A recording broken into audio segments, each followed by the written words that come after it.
Hey guys, Matt, IronTrap Garage. We're doing another little quick repair on this Model A Roadster body that I've been tinkering with.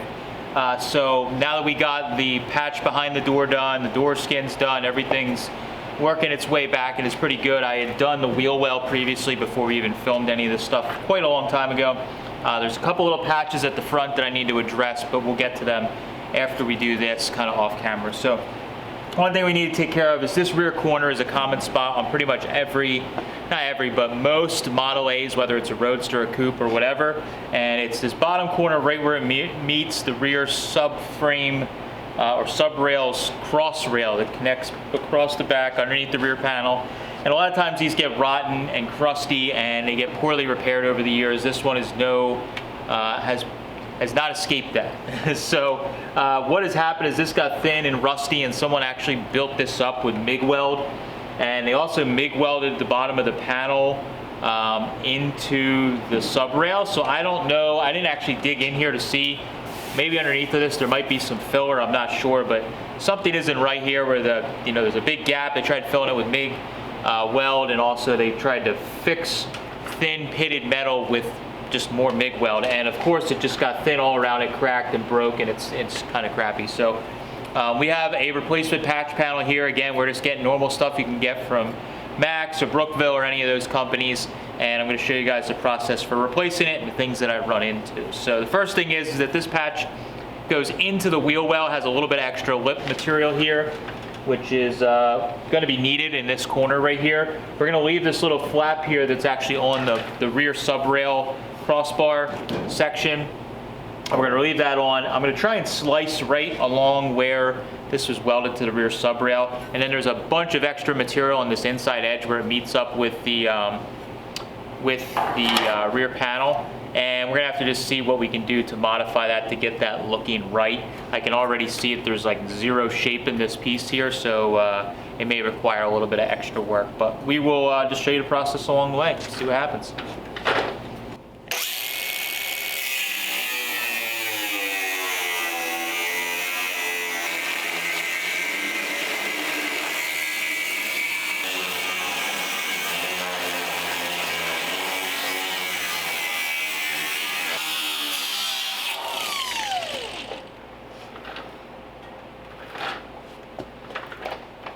Yeah.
Alright, so I cut just plenty below my line here because I just need to get this space opened up so we can fit the bottom in and see what we're working with. So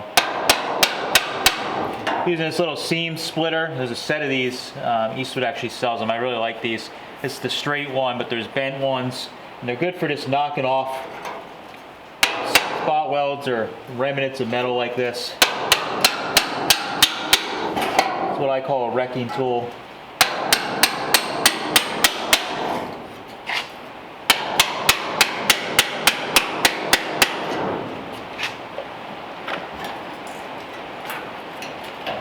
So I was able to break through the little bit of MIG welds that were left, and get our old panel out of there. It's all built up. You can see actually in here, whole bottom bead section in here is all built up with weld and whatever they were doing. So I think they tried to patch a little bottom section on and create it out of MIG weld, which didn't work too good. So we're gonna try and do a little bit better of a job piecing this in without taking the whole car apart. Big thing with this is that we're not trying to turn this into a major crazy expensive job for Aaron either. So I'm trying to do a decent job, but also not take the whole back half of the car apart and redo everything. So we're gonna just work with what we got the best we can, make it look decent and not go nuts on it. So looks like overall the beads are sort of lining up. The biggest thing that's fighting me is this flange on the inside isn't turned quite the right way. If I gotta sand this little bit of remnants of weld. So it's making it sit kind of funny. I can already see the bottom of this bead is kind of funny, this reveal line. Not much we can really do about that. We're just gonna have to live with it because of, again, the level of work we're looking to do on this car. So right now, I think I need to clean the welds up and tap this flange on the inside a little bit, and then we can start getting it to fit a little better. And the biggest defensive part is this gap down here at the bottom is really crappy. We may have to slice something and do something there to make it look a little better. Not sure yet.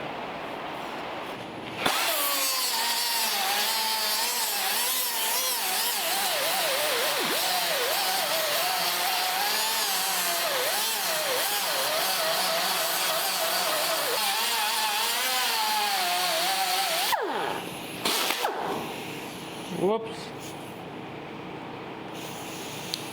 That disc is done. All right, now that I got this all sanded clean, you can see one of the big problems is this flange on the bottom here isn't at the correct angle. So if we set this thing so it's sitting basically flat on the flange like that, the gap down here at the bottom isn't too horrible, but look where the panel is. I mean, we're nowhere near this bead here or here. This one over here kind of lines up, but it needs to fall forward to get all these beads to line up that they made on it, which then creates this huge gap down at the bottom here. So that is a big problem. So I could see it's hitting, it's actually not really hitting anywhere except for down in here. So I think it's actually just the way they made the panel. It just doesn't even remotely flow. So we got to actually do something wherever it's touching to let this panel drop down. Luckily I have extra material here. We can go down that distance that it's open here. I got plenty of material here. We can drop it down and it still won't be over, but we got to get that lined up in any way that we can. So I'm going to start trimming this thing up and seeing where the offensive spot is. All right, so I marked the spots here is where it's hitting. I'm gonna use my little bending tool I made, which is basically just a little piece of 1/4-inch steel that I've marked with a bunch of different slots to bend or break an edge, but it also works for just bending an edge over a little more. So I'm gonna go all the way in on the flange and just turn in this area a little more so it's not touching. And right now we're just trying to do some detective work to see why this panel isn't fitting and how to make it fit. That's where you start questioning if you could have just made it from scratch and saved some time. It's a constant struggle with these cars. So already that's a little better. Significantly better, but still not great. Seems to be majorly in there.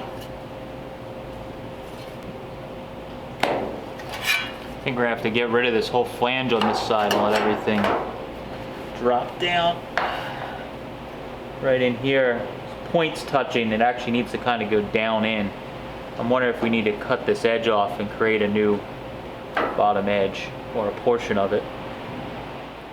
All right, so after some back back and forth here, I realized that pretty much this whole bottom flange was wrong. We got to cut it off and kind of make a new one.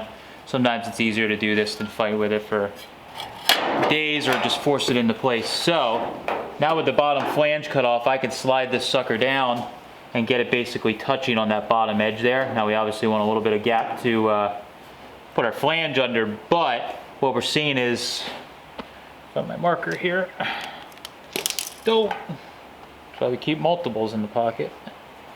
Okay, so get this thing to line up on all these beads here, like that, that. It actually is like overlapping a little bit here. So I think we actually from here to here need to take some off or sand it off. So I'm going to cut a little sliver off there. Then it's kind of fine around the corner, which is where our high spot was. And we get back over here, same problem. It's too much material. So I'm going to do a little bit of sanding and trimming here to get this thing so that it fits and is even. Then what we can do is just cut up a little bit, and I'll break a little 90 and I'll bend it in the shrinker stretcher, and then we can weld it to this piece. So you can already see we're gonna have probably an hour or more of work into this panel to even get it to somewhat fit the car, and we didn't even really actually start replacing the metal yet, but that's part of using pre-made patch panels, unfortunately.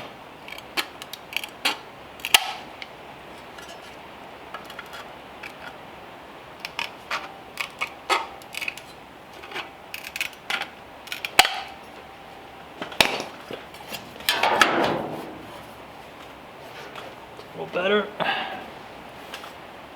All right, so now that I got the panel, so it's fitting pretty good at the bottom. The radius, or the way this is cut, seems to work with how the panel's made. So now what I did, I already started a little bit, was I just took a drop from the bench here over there, and of the same gauge material here, and I'm just putting it in the shrinker and shrinking it to match this bottom edge here, and then we can weld it on the edge, create our flange again so it has strength, and it'll also fit the car. So what I'm doing is starting to match that around like that, and I got to keep bringing this corner around. So something that you just keep working the piece so you have something that roughly fits, and then you can trim the flange once it's welded on. We can trim it all to a little like 1/4 inch or whatever flange.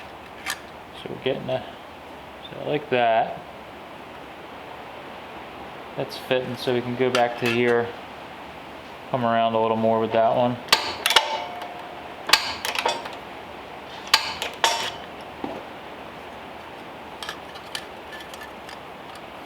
There we go. That's pretty close. Okay, on there.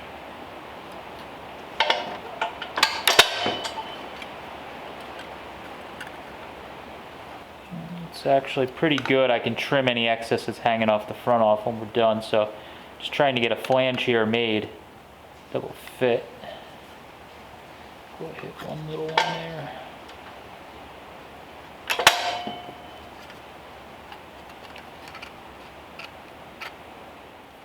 All right, so I got a little flange here just roughly cut. Got all this excess here, it's going to be gone.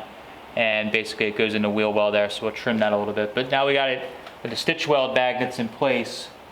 We can kind of set this in here and get an idea how we want it to sit, so that it's pretty much touching on this back panel here. Now, fit up right there is not great, but we can cheat it a little bit when we go to patch the panel in. But mainly what we're worried about is we don't have some kind of huge, some crazy big gap down at the bottom. So what I'm going to do is probably get another magnet in here and hold this in place, and just put a couple tacks on the corner where this little piece I just made is attached, and zap it, then we know it'll be in the right position.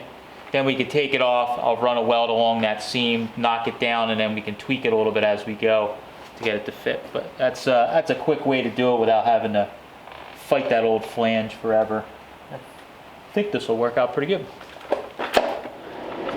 Alright, so like I said, I got this piece sitting here. Basically, just what we're trying to do is just get a little tack on the got this edge here. It's sitting pretty good.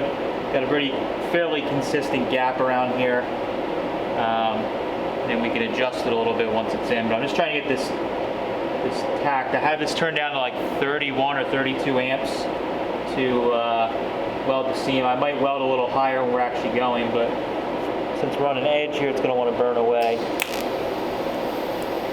And shove filler rod in just to try and get that seam to blend.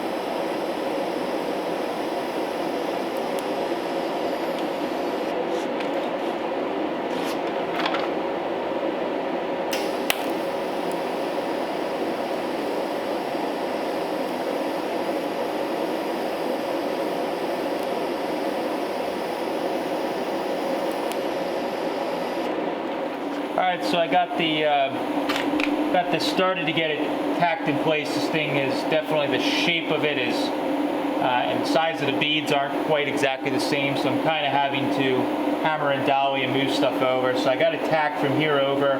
Got one little spot where I was all ground thin in here that blew open on me. We'll have to take care of that towards the end. But right in here, what I'm using is, I got the fitment pretty good, but it's just like the bead and some stuff like that is not quite right. So I'm using this little 4140 aircraft tool. I think they call it like a skin tool. It's a real thin, strong pry tool that you can get in there and just kind of like tweak the panel a little bit to get it so stuff's level. I can't really get behind the panel real good because there's some other bracing in there. So this makes this panel a lot more difficult, but I'm trying to get things as level as possible before I start welding them. And as we start tacking, I should be able to kind of move stuff around a little bit, but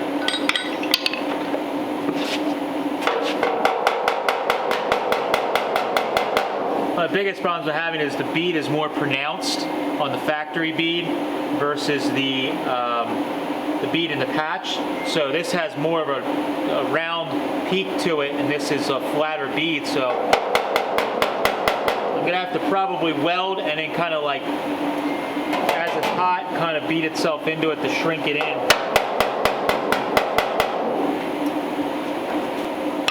That's fairly flush there.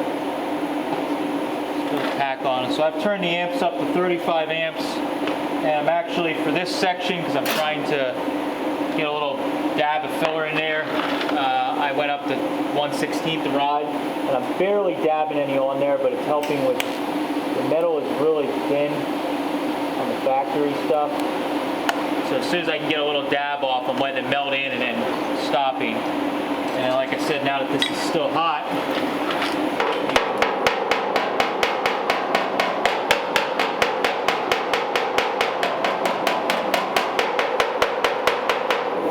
not going to be perfect. It'll definitely take a little bit of filler in this area, especially if this bead is just slightly different.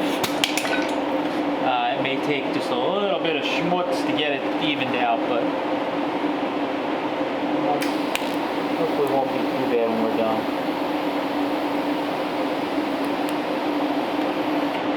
It's a tough corner because there's a lot going on in this little area. Alright, so we got that in place. So at least it's under control now. It's not all wonky, but I got to work on this inner corner in here. I tried to trim it back, but as we were trying to form it in, there's a little extra in here, so I'm going to have to probably hammer some of this around, and then also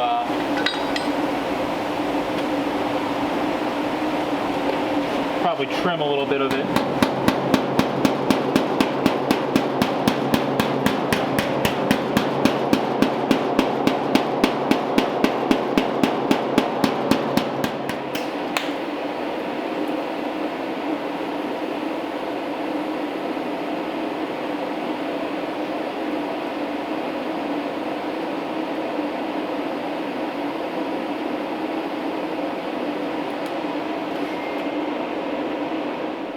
All right, so I got it roughly tacked in. I filled in a couple of the little holes that were thin spots.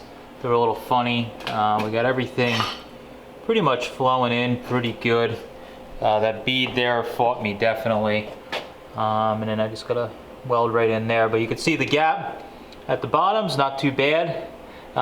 It's right here is actually like tight, and then probably about normal, and then it gets tight again. So it's deceiving being next to this edge of the panel because it's tight. I think this rear panel was put in at some point, but overall, like I mentioned some of the other videos, the beads pretty much all line up and flow good. So that's the important thing. You don't want to have to build that out of filler or anything like that. So getting all of them to kind of flow and not look odd is important. But yeah, so pretty good. So now I can just put the helmet down, weld up all these spots, and start sanding the welds in and blending it all in, and hopefully it looks like something good here shortly.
All right, so I got it welded in, and what I did off camera in between here is I actually take a flap disc a lot of times, and I'll turn it on edge and just knock down the highs just on the weld, just to knock down any like really high spots. So like here I had a spot where there was a hole in the panel that was thin and we blew through, so we had to fill it a little bit. So I knocked down the real ugly stuff. Then I come back with this little 2-inch sander that Eastwood sells, and I include this. I put a little 3-inch 60 or 80 grit abrasive on it, and I put the larger one on it because it actually has a little flex. So if we want to get into this body line here and actually sand it out and shape it, we can do that. It's a little easier. So I'll go through and just carefully, again, try and knock the highs down. I'll try and blend the stuff in so it's looking pretty good. Then I can come back with a DA sander and do the final sanding and shaping.